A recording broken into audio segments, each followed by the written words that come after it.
Hey guys, welcome back here to the B&M project here in Parkitect, and welcome to my channel.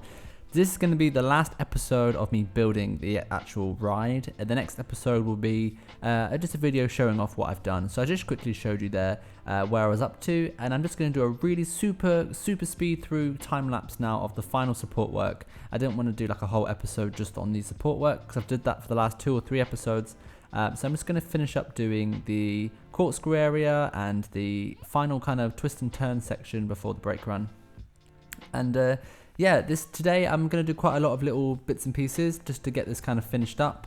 I'm going to skip through some unimportant bits as well. But yeah, I'm basically going to finish up the ride and neaten all the edges out and get all the little bits done that needs to be done. If you've watched this from the beginning, thanks for joining me. Thanks for sticking through it and getting to this point. It's been quite a journey with this ride. This originally was only meant to be like a 3-4 part mini series, and it's turned into be a bit longer than I planned. But I've really enjoyed it. It was really a challenge. It tested my patience in between as well, just because of the amount of detail that I did try and add into it, with placing every single bolt on the footers manually, etc., and doing all the track connectors as well. Those took a very long time, but it's all worth it in the end. It looks great. I'm really pleased with how the coaster has turned out. I'm digging the color scheme as well. I'm really enjoying that kind of Mako style. I keep mentioning that recently, but I really do love the colors on that coaster. And yeah, the name's cool, Vigilante as well.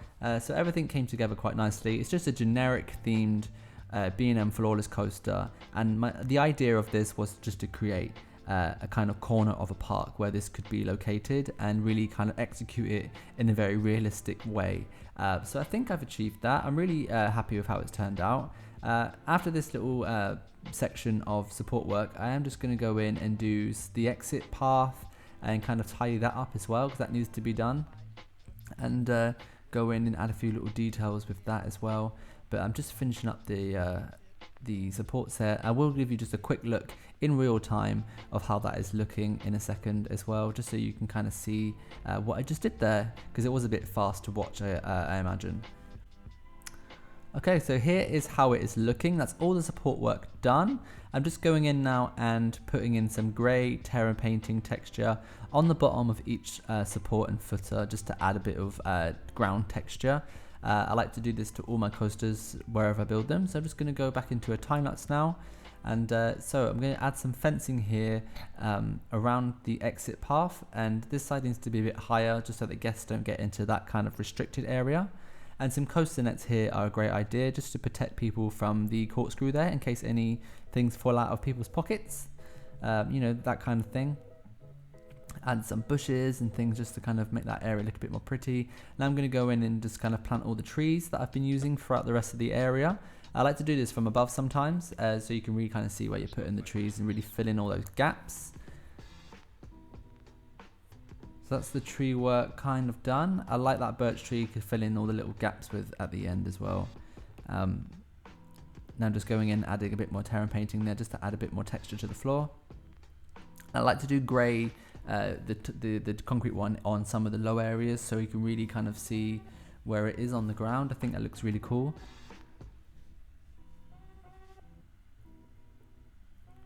Okay, so now I'm going to go in and do this little plaza area, which is just kind of by the entrance to the ride, and this is where the main sign is to the ride.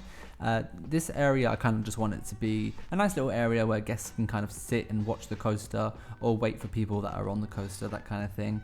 So I'm just going to do a quite simple little plaza area, but I've put some lights there in the middle, just the pointing up at the sign, just the point at the sign, so at night time that sign does light up. I have gone ahead and actually added some spotlights and things from the Extra Lights mod set, which is a great mod set. I recommend it. Just really good for nighttime mode. You can really light up your coasters and all the pillars.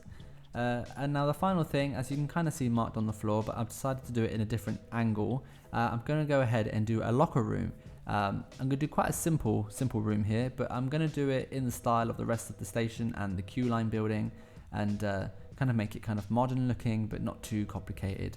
And I like to use the doors from Shy Guys 1 as lockers, so I'll go ahead and place those inside as lockers in the end. but I'm just adding the kind of yellow beams and things that I've used before, just so it all kind of ties in and has some sort of cohesion with the rest of the ride.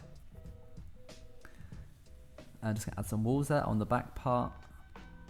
I think this is very like a common thing to have on coasters, especially in America. It's not so much in Europe.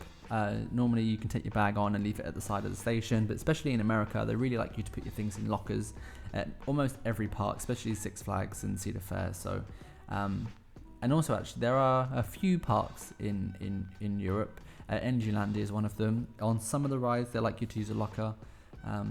You can buy like a wristband, that kind of thing. So I just thought I'd add that in there just to add to the extra kind of realism detail that I'm going for.